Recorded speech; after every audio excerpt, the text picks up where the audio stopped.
I have no idea what this piece is and where it goes. Maybe it goes here.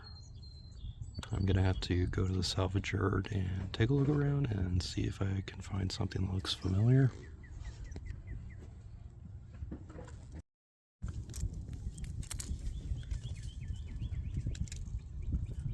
This part is maybe why the whole cascade of problems started. The threads are gone on that part. So this bolt got loose, timing belt slipped off. When that happened, it bent the valves on the cylinder head. So that's why my car's been out of commission this long, just because this one bolt failed. I'm trying to replace the tensioner pulley here. The problem is they made this forged part too shallow. So this is the state that it's supposed to be in, with the bolt all the way at this end of it. Problem is it contacts the pulley. So in the old part that I have, it doesn't do that. Like, it's below where the pulley is. See, we've got clearance, it's below that. So if I put out the other one, the bolt is above that level. So I'm going to contact the seller and see if maybe I can get a partial refund, because I'm going to have to get a new one. Because if you listen to this,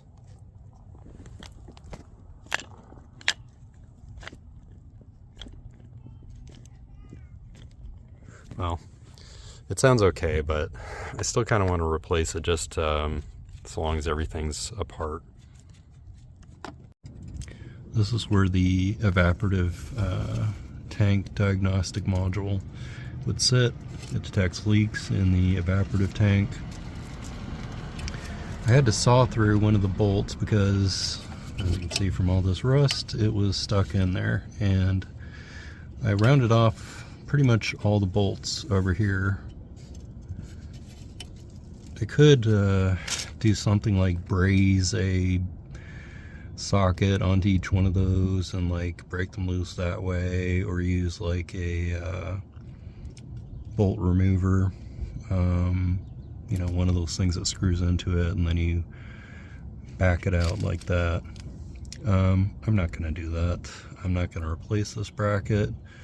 Instead, what I'm going to do is just leave it as is and just use 2 out of the 3 bolts that attach it there,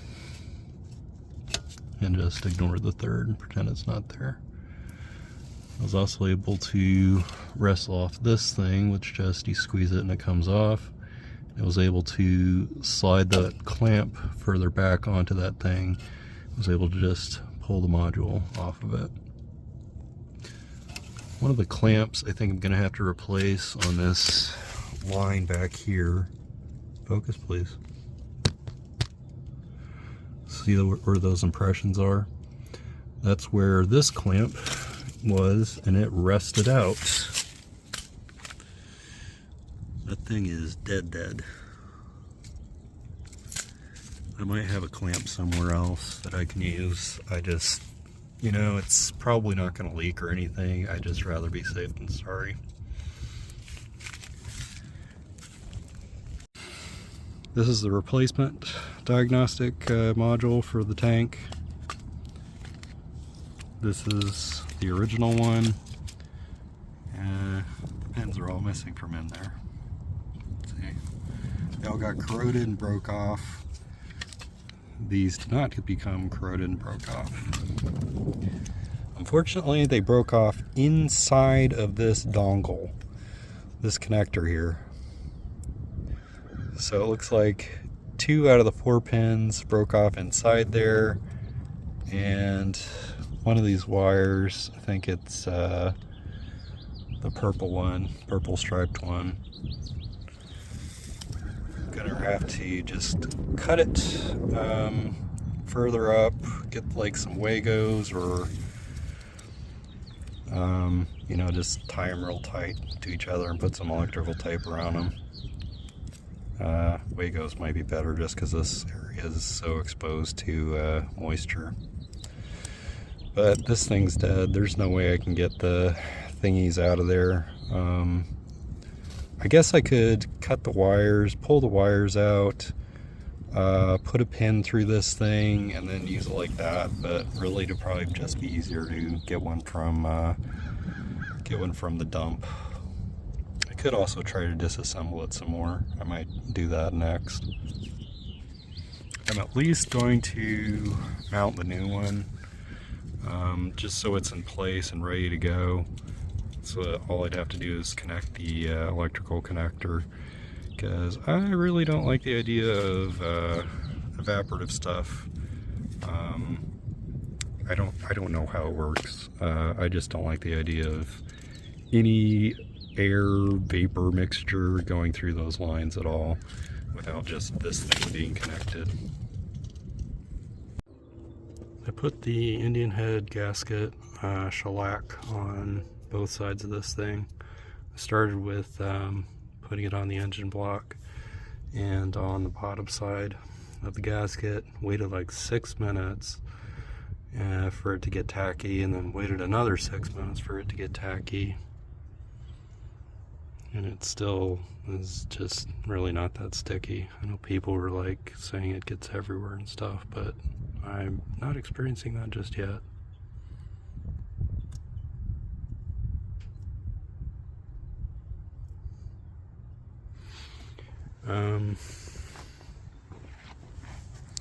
So the Permatex Indian head gasket stuff is a shellac. Its number is 7651229. So now I'm just waiting and waiting and waiting for the amber-like rosin to harden, or not harden, just to get tacky enough that I can put it on there like I'm supposed to. So now I'm just sitting here waiting. I tried as much as I could not to get it on the valves,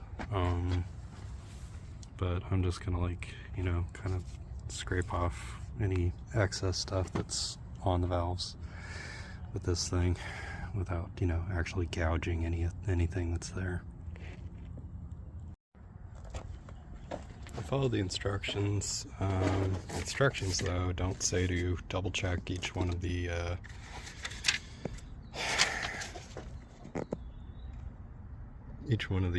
torques after you've torqued them all in. So I accidentally forgot to, after the first pass of doing the torque on each one of them, to double check the torque on all of them all over again. And I just went ahead and did the 90 degrees thing, so I'm just gonna assume that everything will be fine. So the torque specs on this are 22 foot-pounds plus 90 degrees, release them all, then do 22 foot-pounds and 90 degrees again. So on this step, I forgot to double check and, like, you know, go through the whole thing with double checking, making sure they all have, you know, the exact same torque on them. So I don't know if I should go ahead and release them all again. I'm just gonna not do that and assume that everything's fine. My next step is just, I'm gonna drop the HLAs in there and then just clean everything up, because as per usual, I'm out of time and have to do other stuff. Alright, I don't think the direction that the hydraulic lash adjusters face matters. I've got them pointed this way towards where this oil entry port is, right there.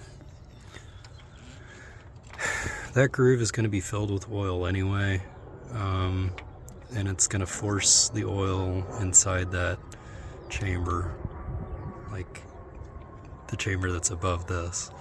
So I don't think it's going to matter. I'm just pointing it so it's like directly, like facing that thing, just so it will be easier for the oil to enter there. The manual doesn't say what to set these bolts to, the torque on those two, so I just set it to 80 centimeter kilograms. That's 80 inch-pounds.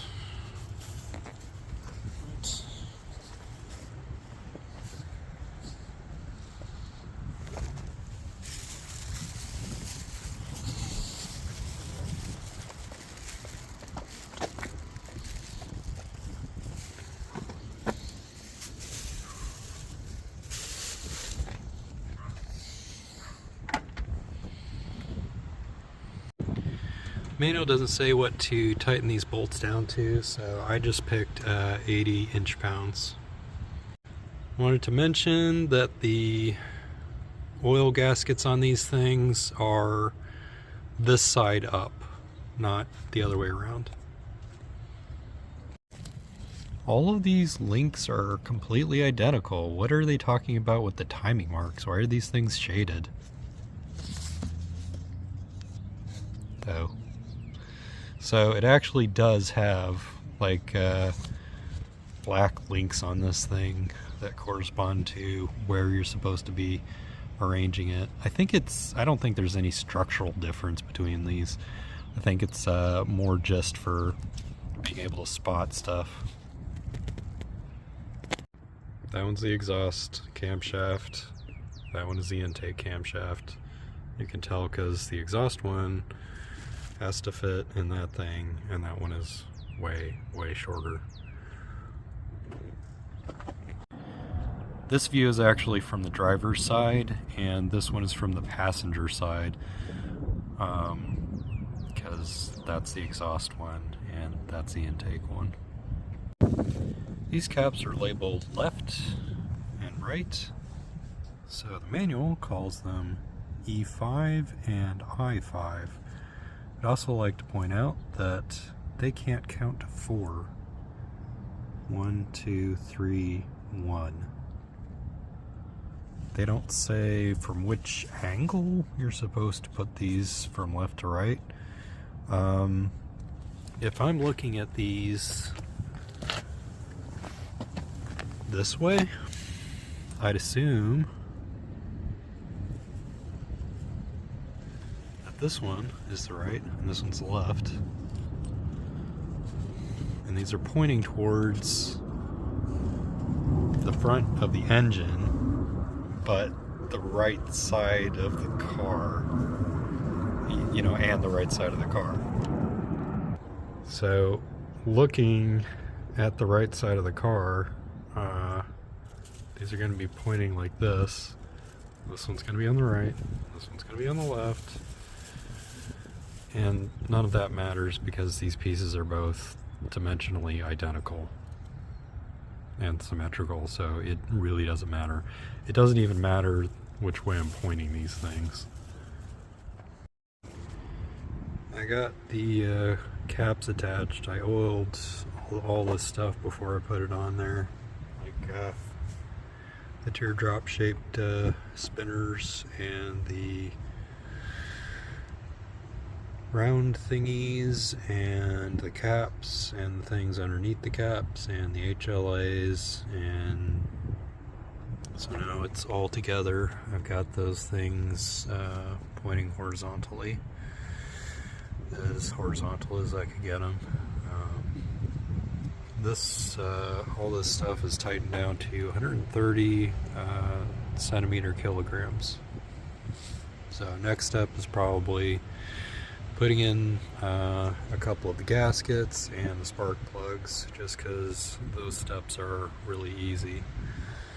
I'm also getting a tensioner pulley in, so I should be able to check whether or not the hole there is stripped out or not, and figure out if I'm going to need to get a new front case, which is going to be an absolute nightmare because of so many bolts attached to it.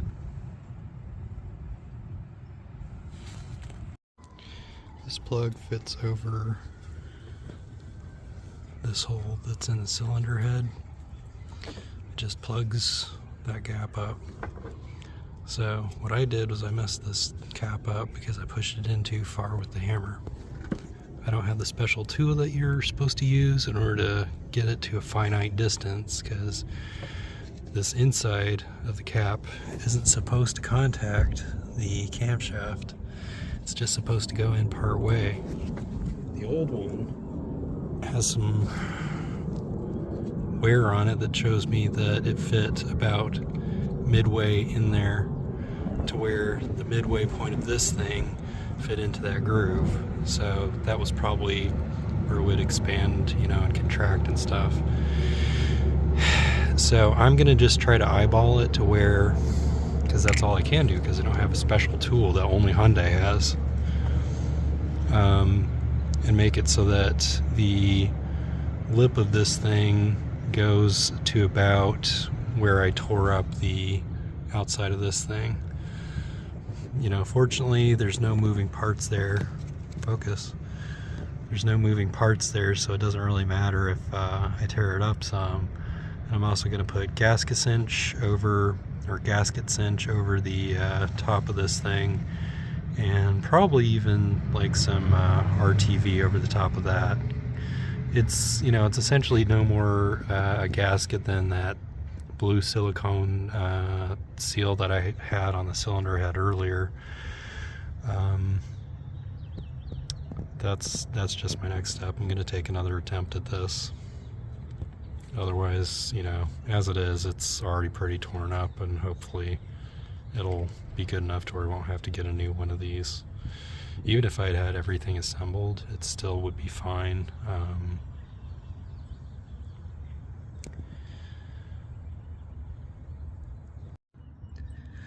So I kept tapping it in there, and it went in crooked, so I had to take it all the way back out for the second time, and this is my third go at it. I've got it in there to where I think it's far enough in to where it's, you know, covering that groove in the inside of that cylinder. So the way that I got it in there this time was I used a socket, just tapped it in there to where I got the edges flush with the rest of the cylinder, and then I tapped it in the rest of the way with just a long socket adapter.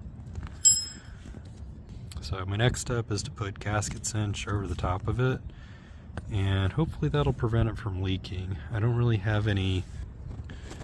don't have really enough room for silicone RTV, but people keep saying that the other stuff is better anyway, so I'm just going to use that. So this thing has a coil on the inside that keeps the tension. I've oiled the inside and outside of the camshaft and cylinder, and I've oiled the inside and outside of this thing. So I'm going to use the old one to fit over the top of this and then tap it until it hits the stop on this. This one actually has a stop. That camshaft doesn't have a stop. Like, that one just runs straight into, like, you know, the end of the camshaft. So it doesn't really have a cap. Or it doesn't have a maximum cap of movement to the cap that's moving on there. I went with plan B just because I didn't know when it would hit the stop, and just took off this thing. I'm going to tighten it back down, but now I can just see, you know, exactly when it's hit the stop, and I'll just pop this back on and then torque it to spec. It just seems easier to do it that way. I'm still going to put gasket cinch around, you know, the outside of this, just because I want to make sure that it's not leaking from that spot.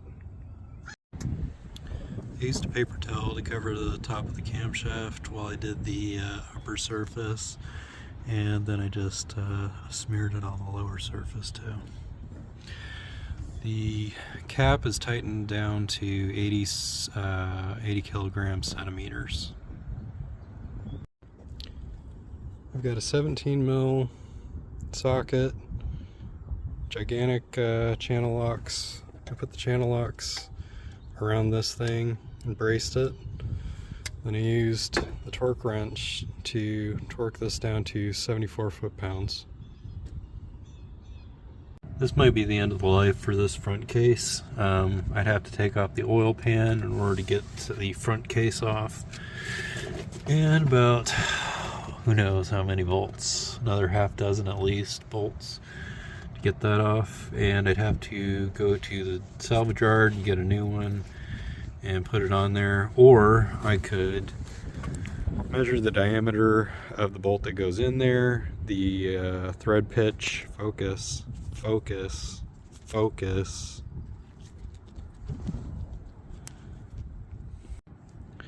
I could measure the thread pitch and diameter of this bolt and figure out what kind of helicoil needs to go into the bolt hole. That was stripped out by the old bolt, not by the one I just showed you.